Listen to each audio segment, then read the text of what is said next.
John, there was a lot of cheering at the state capitol today from Uber and Lyft drivers as the Senate passed a bill related to rideshare.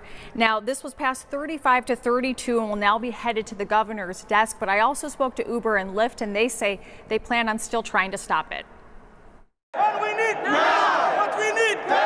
The Minnesota Uber Lyft Drivers Association has been fighting for better working conditions. They're not getting their right. They're not getting paid what they deserve. The bill's passed and its title agreed to. Sunday, they cleared another hurdle, passing in the Senate. It was a long, hard year making this bill possible because of these drivers. They showed up every single day.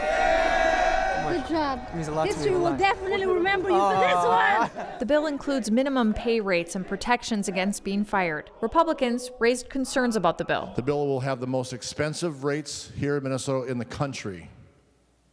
This bill will make rideshare too expensive for many Minnesotans. Uber is urging the governor to reject the bill, saying, quote, "Unfortunately, what we're left with is a bill rushed through in the final hours that will leave hundreds of low-income and disabled riders stranded and thousands of drivers without work."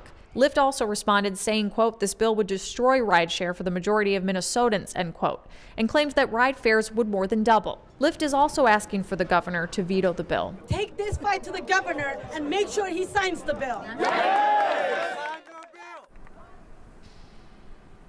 Now, Governor Walz has not committed to signing this bill, although it's important to note that since becoming governor, he has not vetoed a bill. Meanwhile, supporters of another bill are waiting to find out its fate. The Keeping Nurses at the Bedside Act aims to improve nurse staffing levels and retention.